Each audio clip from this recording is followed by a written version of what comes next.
90 degrees in the shade. Well, I ain't made a video in a while. I think this is number 8. It's because it's summertime here in Arkansas and it's blessed hot out all the time. I don't like to sweat. Well, I have done a little bit though. You can see I got started on these stringers. You can see this port side stringer. It was pretty rotten. Let me get some of these pieces I cut out. Kind of see what they look like. Pretty rotten. It's so soft, it's like balsa wood. I know it's not, because I cut out this other one here on the port side. Or no, starboard side, sorry. I need to learn my boat lingo. It's a little more solid. Here's what I just cut out of it. And it's got a little bit of water intrusion in it, but it probably could have been used the way it was. But going through the trouble of doing it, I'll do both sides and try to do it right. Anyway, that's as far as I got with that. It is a hell on a cordless Sawzall. I need to find me a corded Sawzall because it takes a whole battery just to do that when you're working through decent wood. That one over there, where it was all rotten, took 2 batteries to get through the rotten wood. So you see the fiberglass is actually pretty thick. I'd say it's almost a 1/4 inch thick each side there.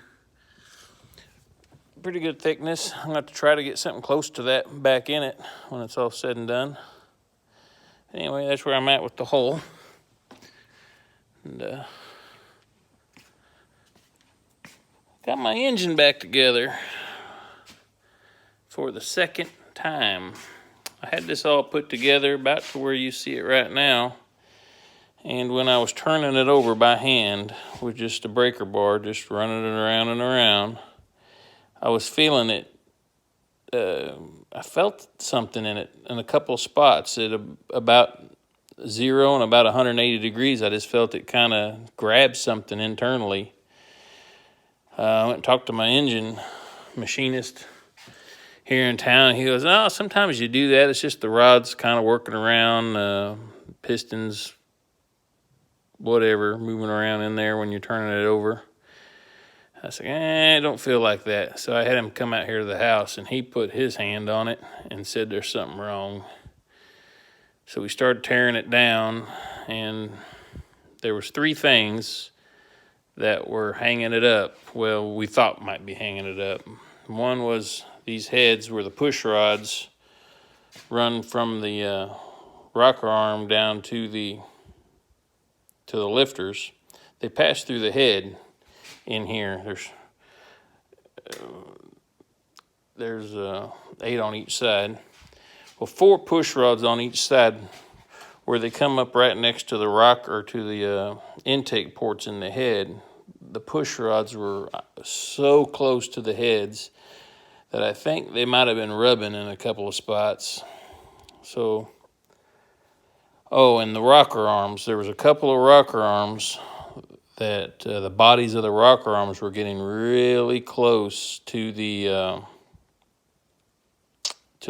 head studs, to the actual threaded part of the head studs. And I think maybe that they might have, when they're going back and forth, I thought maybe the body's kind of touching a head stud here and there. And that's what we decided was the first 2 problems. And then we got to looking at it as I took the oil pan off, and the crank was touching the oil pan. And I think that was actually most of the problem. But anyway, I decided, you know what, I'm going to go ahead and tear this engine all the way back down to the short block. I went through and with the die grinder opened up those push rod tubes, the push rod holes in the heads. Ended up chasing all the head bolt or the head stud holes in the block. I chased all the threads back out again because I used you have to use thread sealer on a stock GM block because they're not blind holes. They go into the water jacket. So I chased all them back out, and I was able to get, I noticed some of them studs when I took it apart, they were hand tight. You hand tighten these studs, you don't torque them down, and I noticed some of them were a few threads out. So when I chased them and I put the new studs in, I made sure the studs went all the way. And if you looked at my last video, you know I used some cheap, probably Chinese head gaskets. You know, they were kind of bothering me, and I said, you know what, since I got it apart, I'm just going to throw them in the trash. And I got some good Felpros and put on it. And the new Felpro gaskets, they fell right over the dowels, fell right over the studs. They didn't bind up, didn't hang up, didn't have to try to stretch them out or nothing. They went in just perfect. Threw it all back together, and I was getting a touch in one spot, so I went ahead and pulled the pan back off and tapped it a little more with a hammer, put it back on, and now it's gone. The thing turns all the way over without any feeling in the crank when you're turning it. So I think I got all the problems solved. As you can see, pretty much got it all buttoned up. Got the fuel system kind of plumbed out. Running the race pumps. They don't even make them anymore, but I used to run it on a mud truck and it worked all right. I had it laying in the box. I want to try it on this boat and see what happens.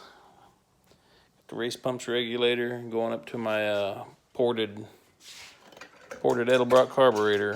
Here, I'll pull the cleaner off and take a look. See, I kind of ported and polished out the venturi there a little bit.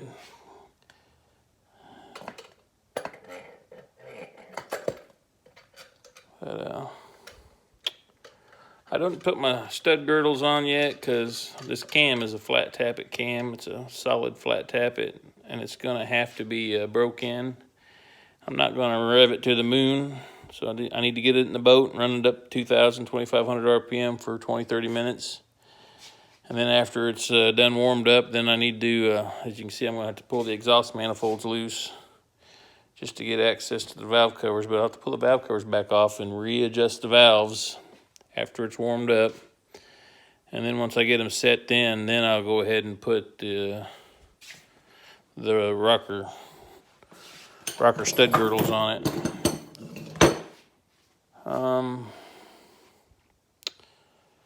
Trying to figure out the water system here.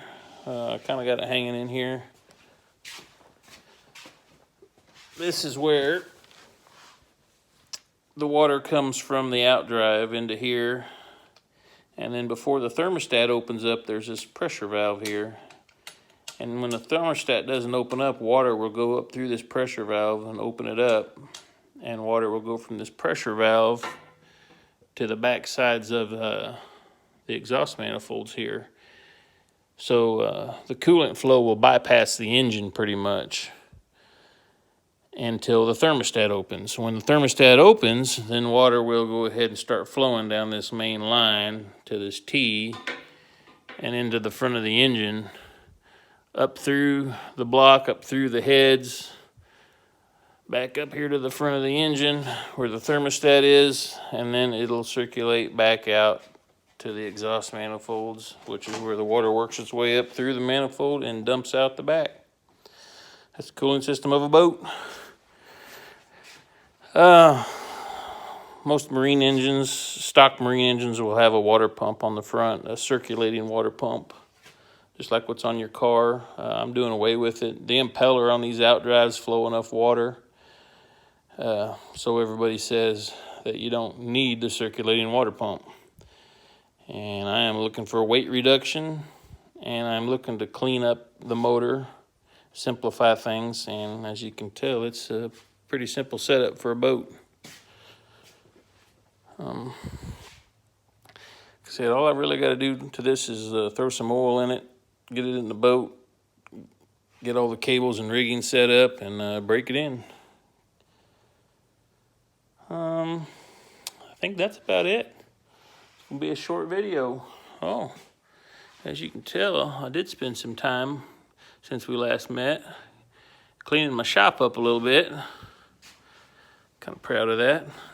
If you've been watching me, you know I'm pretty lazy and a procrastinator, and I'm not much for cleaning. But I spent a few days and went through this whole shop, kind of organizing things, straightening stuff up. It's looking pretty good in here. Anyway, until next time, I'll talk to you later.